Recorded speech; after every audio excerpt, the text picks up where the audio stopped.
Bonnie through advocation and the social media world. And I have a podcast called The Girls Room Project After Dark, and a company called The Girls Room Project. And we are a online membership program for parents and kids, girls 8 to 18, where we teach body literacy, hormones, period health, reproductive disease, and help the conversations start before women actually get periods. And so it's stemmed from my own personal journey of taking 24 years to get diagnosed with stage 4-5 advanced endometriosis. I was 37 years old, and within 2 years from the diagnosis, I had to have excision surgery, went through multiple failed rounds of IVF, my endo grew back, and I had to have an emergency total hysterectomy, which robbed me of my ability to have biological children. So I got angry, and I decided to turn pain into purpose, much like Bonnie. So you each want to take a moment, introduce yourselves, and then I'll get into the questions. Go ahead. Yeah, go ahead. Hi everyone, I'm Muse, and I am a relational intimacy coach and somatic sex educator, and so I'm here to talk more about the relationality of things, the personal relationships, the interpersonal relationships, and how important it is that we do things like network with each other and talk with each other and be with each other, because we can be so isolated in the medical industrial complex and just in medicine in general. So that's why I'm here. Good to be here. Bonnie. Hi, I'm Bonnie. You already know me from there. I'm the writer, executive producer of Lady Parts. You just watched something that was based off my true story. And I'm also a patient advocate. That's kind of how we met. I work with an organization called Tight Lift. It's a grassroots nonprofit advocacy organization vying for people with chronic vulvovaginal and pelvic pain. And right now we have a campaign where we're working to fill in gaps in OBGYN residency programs, because right now there is no guidelines that make that. Basically there is no guidelines on vulvar pain. It's not even mentioned in the curriculum. So if the people that are supposed to be taking care of us aren't even learning this, then how can we go there and get help? So amazing organization. You should check them out as well. And thank you everyone for being here. Hello everyone, I'm Dr. Susan Kellogg-Spadt. I'm from Philadelphia, and I'm pleased to be here in Denver to visit my kids, but also to talk in front of you and to see Bonnie again. It's the best film, truly, it's a wonderful film. It made me laugh, it made me cry, and it's educational, so that's the best thing in the world, right? I see patients all day, every day. In my specialty practice, I do vulvar and sexual pain for a living.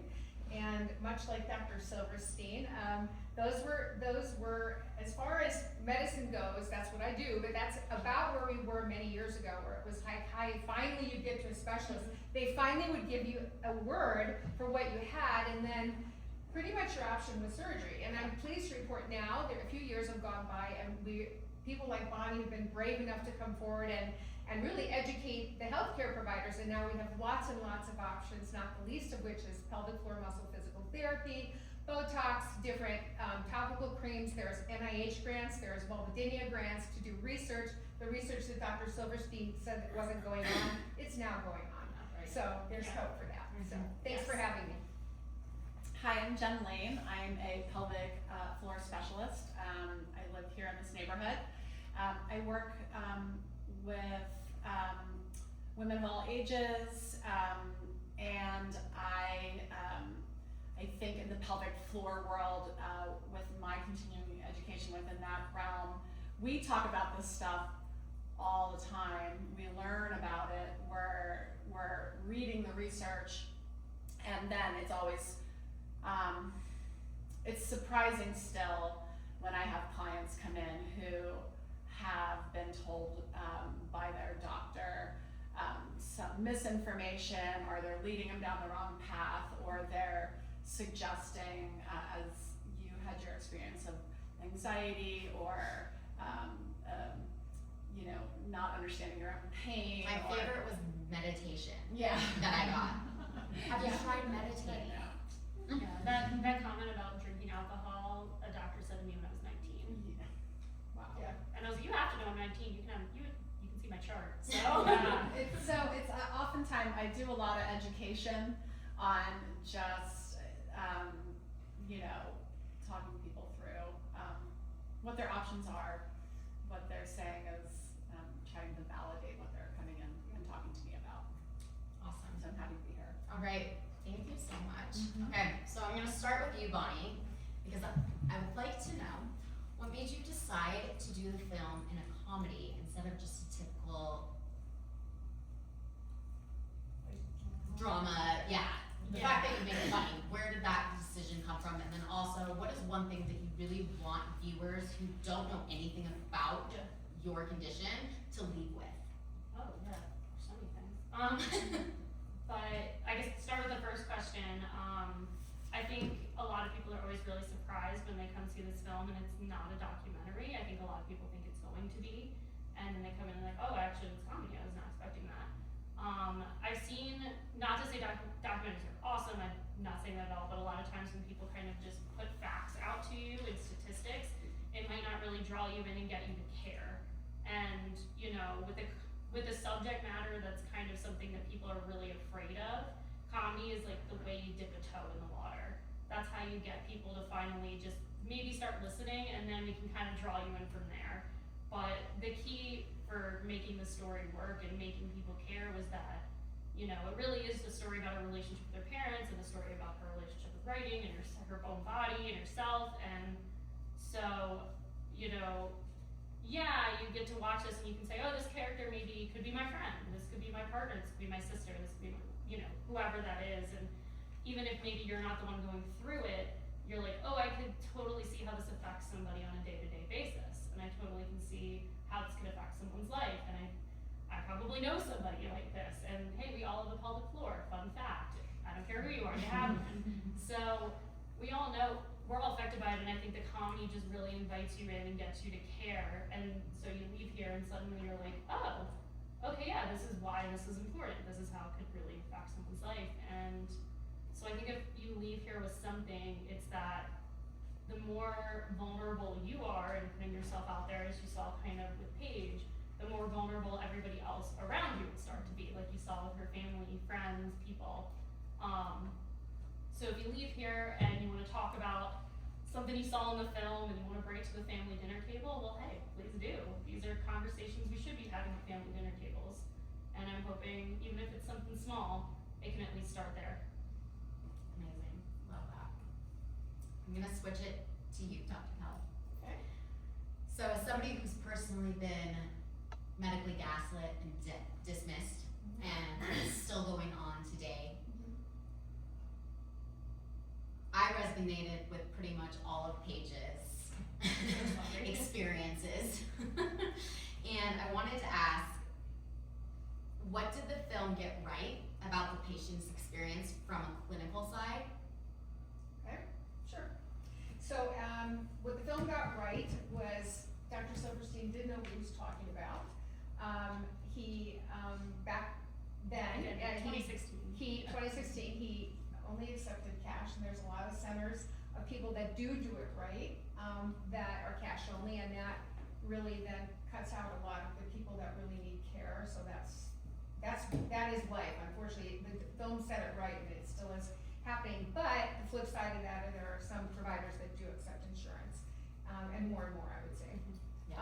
Other things that they got right. Do you remember when Dr. Silverstein looked at her and he said, this is your condition, this is what it's affecting, and there are millions of women with this condition, and so in the world, you're really normal. She's a representative of a condition that is real and that can be treated, and this is the first step, and that was a very good start.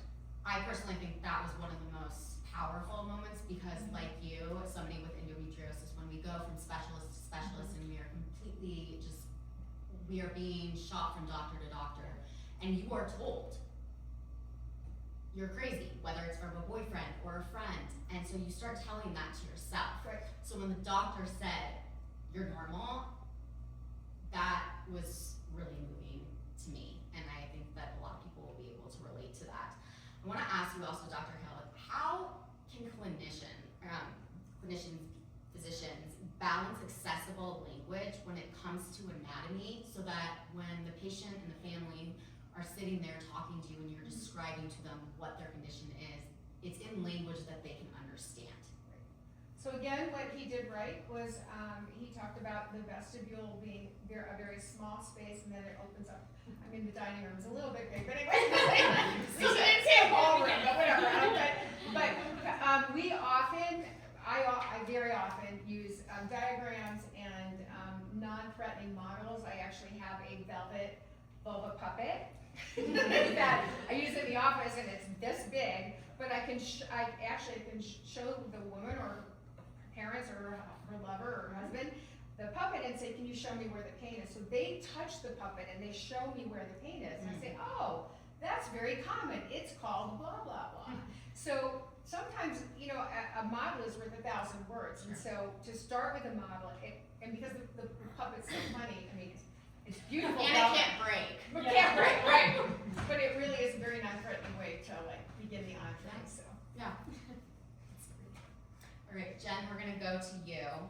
As a pelvic PT, this job that you do can be very invasive, and it's a very personal type of work. So can you talk to everybody about what exactly PT does for a patient?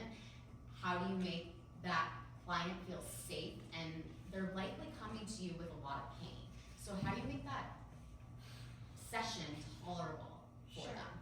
Yeah, the first session is a lot of talking, and it's really, in a private setting, talking, listening, and asking all the questions. And I tend to give,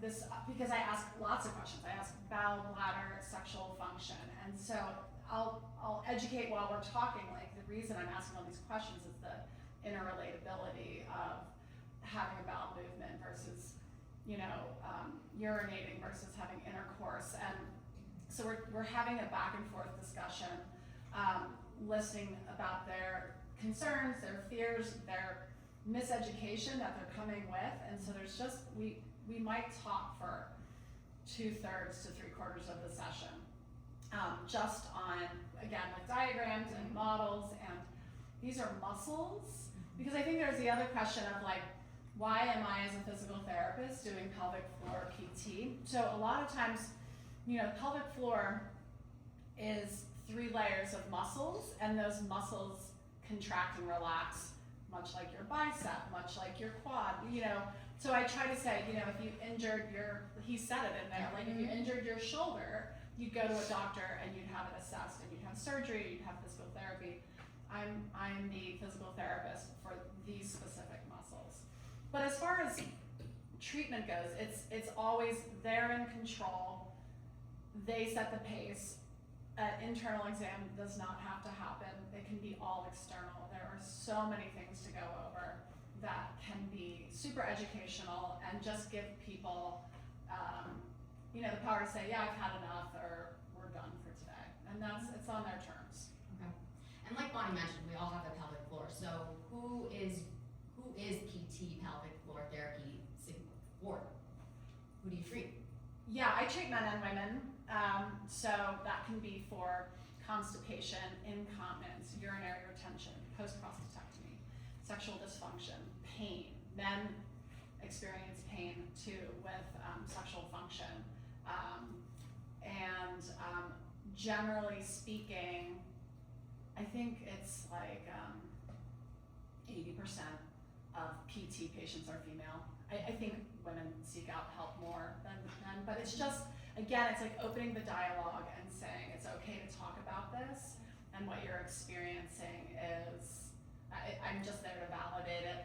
I find that a lot, older men tend to come because their wives sent them. Younger men come because they got online and found some information. So I feel like people are educating themselves better and understanding their options, and it's usually from a doctor that said, you're gonna have to deal with it. Female or male, you're gonna have to deal with this. I'm done with you.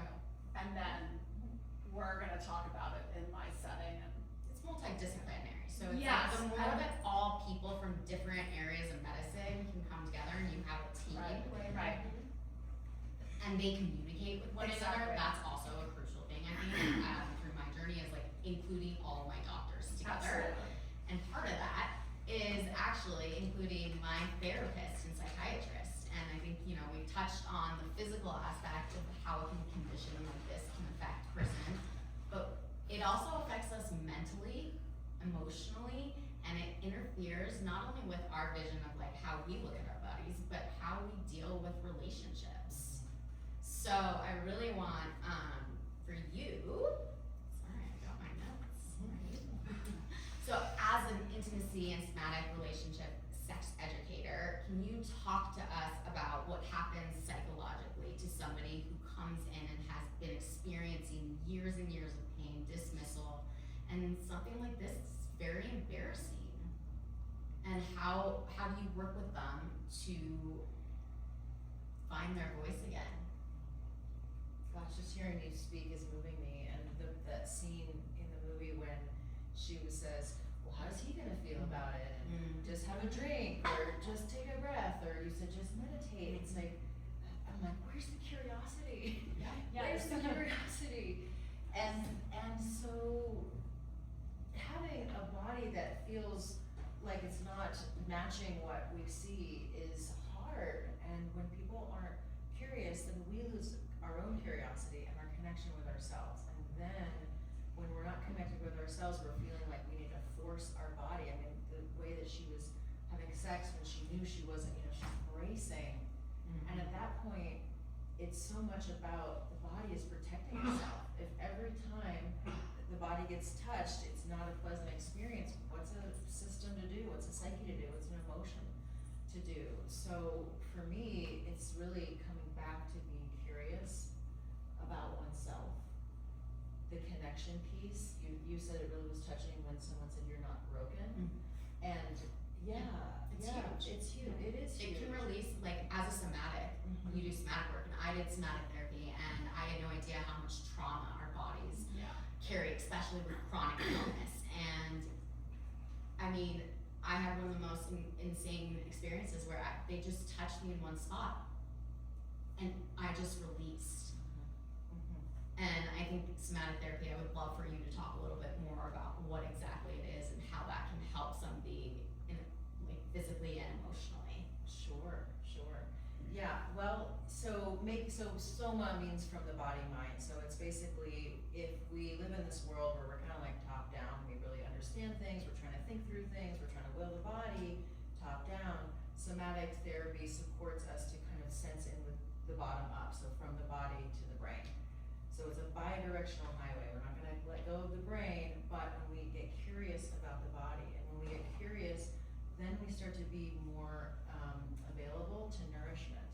So like if pleasure is not the opposite of pain, if it's becoming available to safety. So somatic therapy, oftentimes we take the pace of life and we slow it way, way down.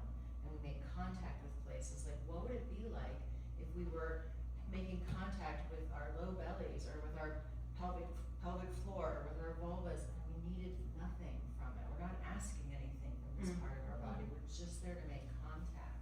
And we're not curious, and we're not prodding or poking or really anything other than just like, hi.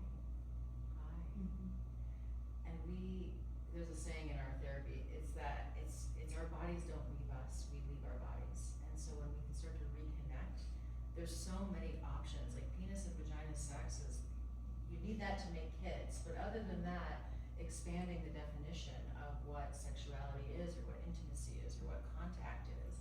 I mean, I'm getting a little off of just what somatic therapy is, but when we can, again, I use the word curiosity so much because that's partially what it is. It's like if we can go, we get so organized around pain. When there's chronic pain, it's just like, what's pain? And when we can start to go, oh, is there anything else here that's not pain? That maybe is just neutral to start. Making contact like that, you said one moment of curious contact that needed nothing from you, and then so much becomes possible. I think there's a lot of shame, and that comes into play when, for instance, Paige was afraid when she got up to leave because it was getting to a point where it might get intimate. And I think that is something that lives very true in me, and I'm sure with starting a new romantic relationship and you've gone through, whether you're still going through it or you have had surgery, that fear is still there. Yeah. So what is your advice that you give to partners that can help support and make it safe? Well, you know, we have to start with our own sense of safety within ourselves. So it's getting into relationality with the fear part of us and understanding that it makes a lot of sense. It makes so much sense that there's a race there or that there's a fear there. And when we've had people who didn't understand, and you know, even the parents who were as darling as they were from the get-go, they were like, fix. Yeah. And I'm like, how long has this been going on? Like, you know, what must this be like to have you going into surgery, you know? And of course you can't show everything in a movie, but it wasn't almost until the post came out and the neighbor came by and then there was just like this curious, empathetic connection. So about partners, it's having empathy, it's being curious, well, what does work? And does a cuddle feel nice? And how about a nuzzle?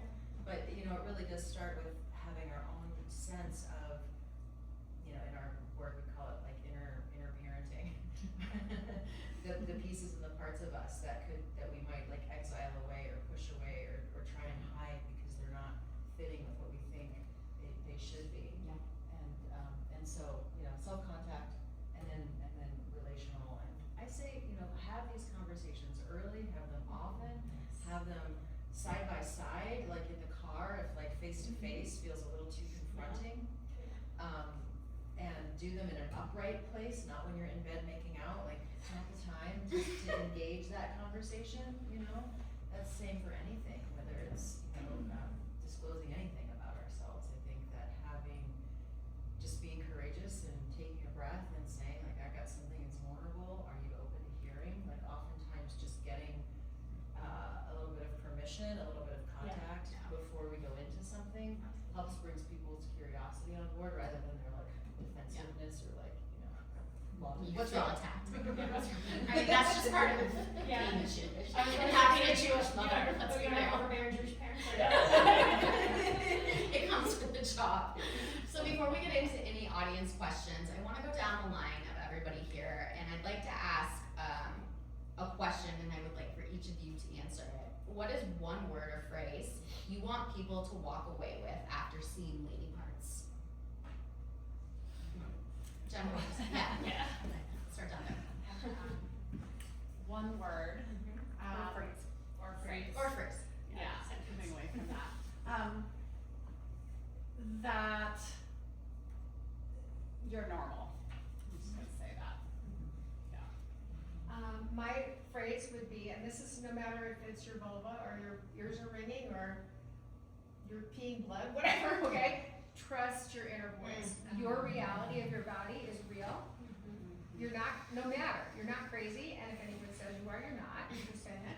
And women particularly struggle with listening to their voice and then sticking with it, and so I say this to my patients and to everyone here, trust your inner voice, and if somebody tells you you're wrong, but you know you're right, walk and try again with another provider or another lover.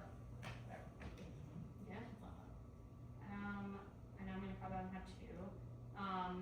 Cause one is like, you know your body better than anyone else. So it's kind of like what Susan was saying, like very similar, and then kind of similar to Chris was saying, like don't get combative, get curious. And that's kind of helped in a lot of ways in life, not just, you know, maybe this problem, but kind of facing stuff with curiosity instead of just immediately getting defensive and combative, and it opens up a lot of possibilities. As long as you're breathing, there's possibility. Where you are now isn't where you always have to be. That one's good.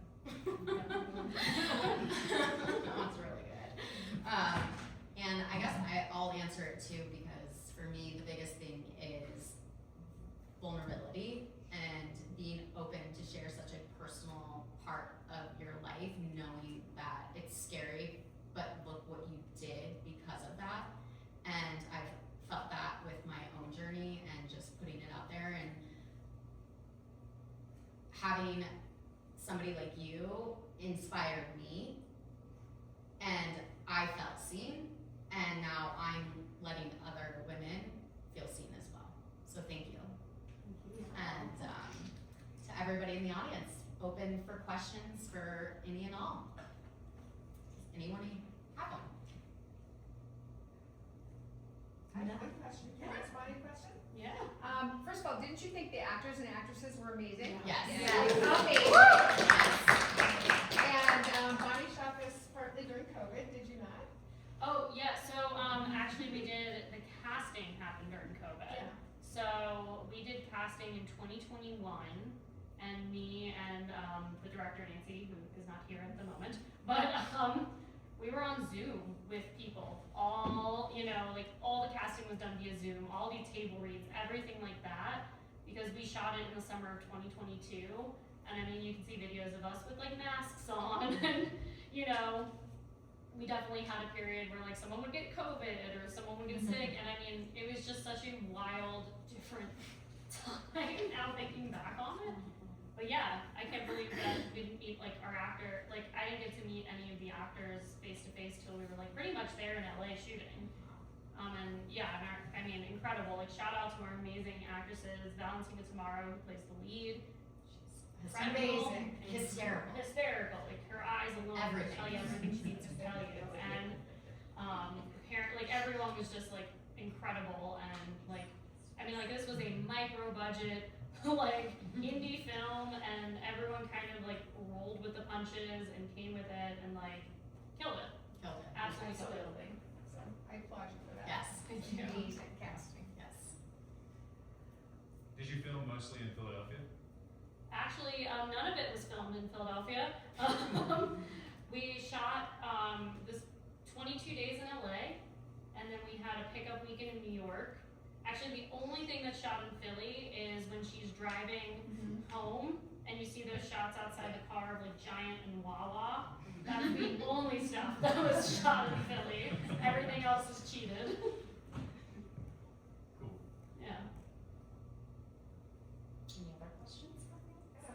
I'm trying to think about how to frame this, but I was curious about, and this is a question I guess for everybody,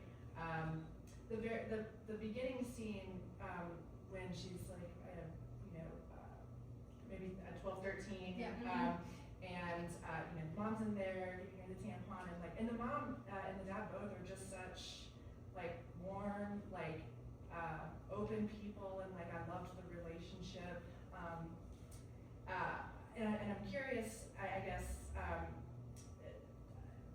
think you were the one who talked about that, you have what is your? Endometriosis.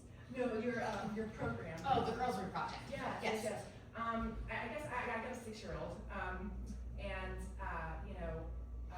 the mom just seemed like very open, and it's like how to like I guess maybe as like a parent, Yeah. like what is there? Can you guys talk about like ways to cultivate those types of conversations and to make kids comfortable talking? Because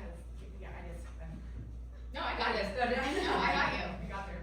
I mean, I can tell you, I think one of the things is I think the character did an incredible job in terms of, helping to describe how to put the tampon in. I think that parents need to ask more questions and make it more comfortable for their daughter to answer them. So instead of just stopping at, oh, that hurts. Where does it hurt? Why does it hurt? I remember the first time I told my mom, she took me to the doctor right away. So I think it's like just having the space to feel comfortable, and having parents get educated, because a lot of parents like just don't have the language or the knowledge either, so they don't have it then to provide to their kids. So I mean, from a personal standpoint, you can talk, from medical standpoint for yourself on how you would suggest. Yeah, back to the vulva puppet, here we go. Back to having, they're available online, it's at thewondrousvulvapuppet.com.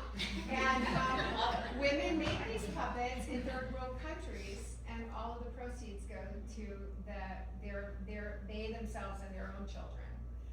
in those third world countries. So they're not inexpensive, but they're lovely little puppets. But with that, there's lots of books out there too, because particularly at Paige's age at 13, not every 13-year-old wants their mom to look at their vulva. They're like, I know I came out of you, but that's another time. You know, they don't want to. And so again, using diagrams or using puppets or using things like that, because not all like pediatricians have those same things in their office either. Yes. So it takes a mom to listen to her own voice again and trust it and just open up those conversations and ask a lot of curiosity, a lot of why. You know, why are you asking? That's a great question.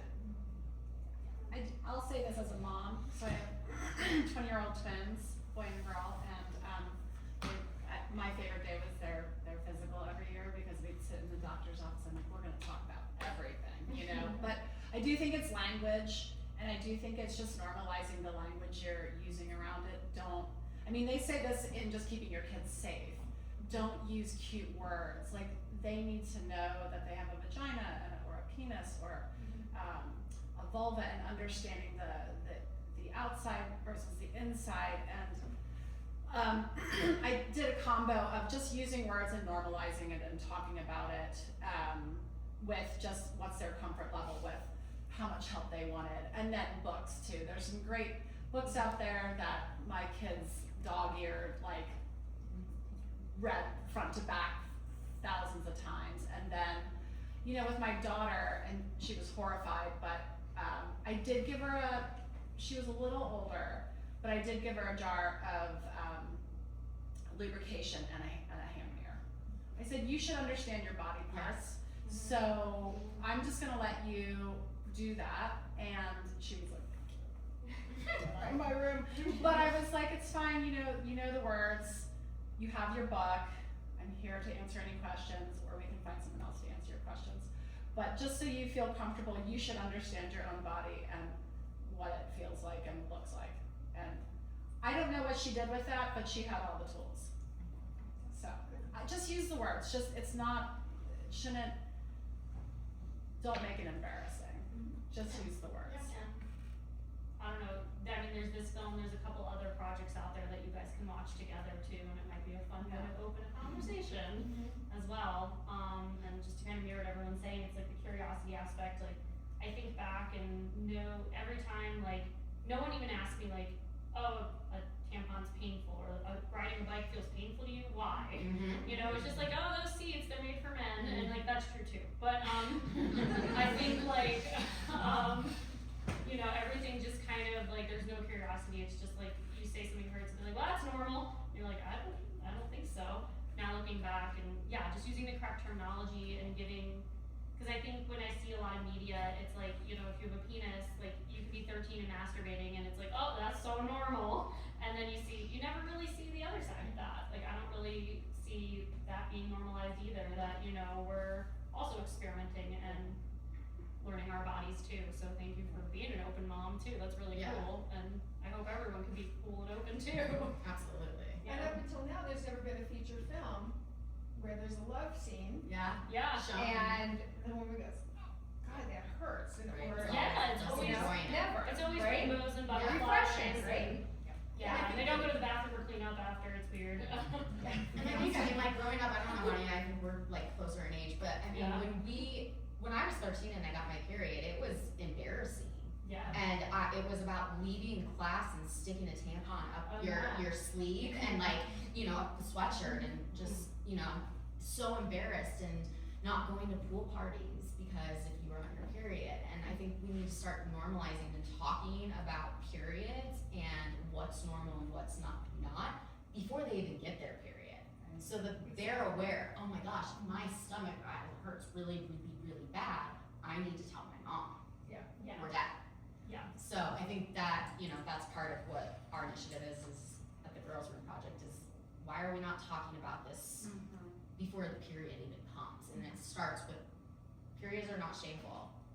There's nothing to be embarrassed about. We all get them. And if we can be the mirror of that, I think that the generations below us will start. I think they're doing a better job than I was in my generation. That's for sure. So that's what I have to say. Any other questions? show of hands, we can't see you by the way, but the lights are too bright, so show of hands, for how many people had never heard of vulvodynia, had never known about this condition before entering today? So, there you go. To be fair, if you know me, you probably know about it, so. Fantastic, well, we're so happy you do know about it now, and please don't be shy about sharing this awesome movie. Yes, That's available on Amazon.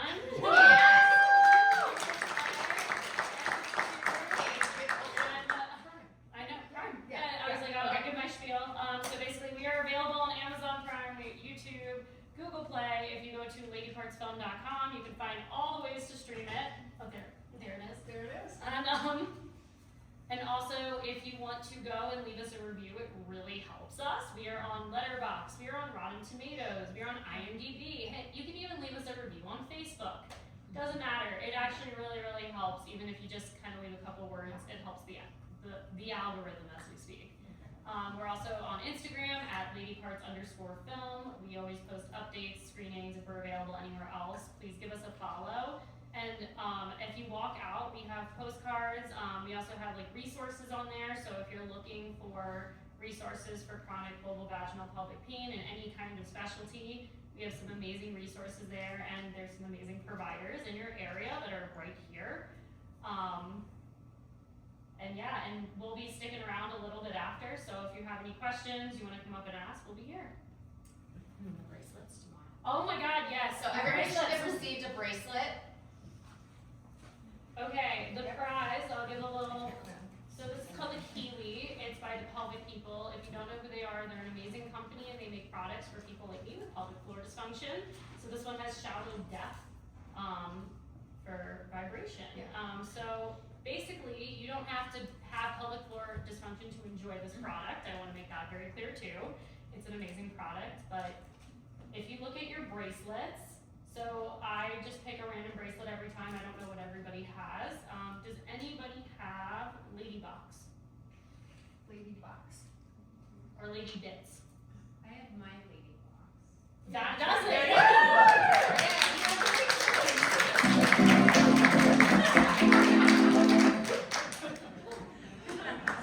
Oh, so you can come up and get it, or I can hand it to you, whatever you want. I'll bring it back to you. Congratulations, thank you guys, and thank you to our amazing panelists. Thank you all for being here. This is incredible. Thank you to the Bug Theater, to the Lady Parts cast and crew. This took an entire vagina village to make. We have Jack in the audience, who's been helping us since Florida Film Festival. VFX is right here. And who's the woman in the bathroom at the end is actually in the audience. Just for you. Yeah. So, yeah, thank you guys so much. Thank you. Thank you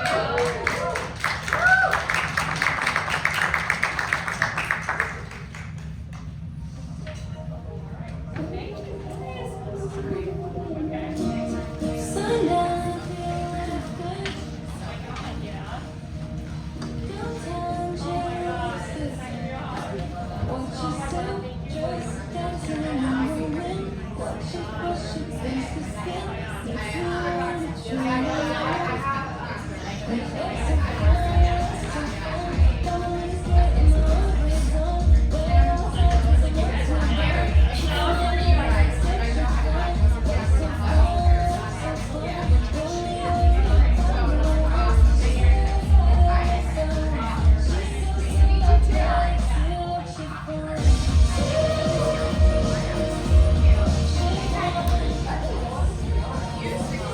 I know these two come back here.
Oh, do you want to do a photo real quick?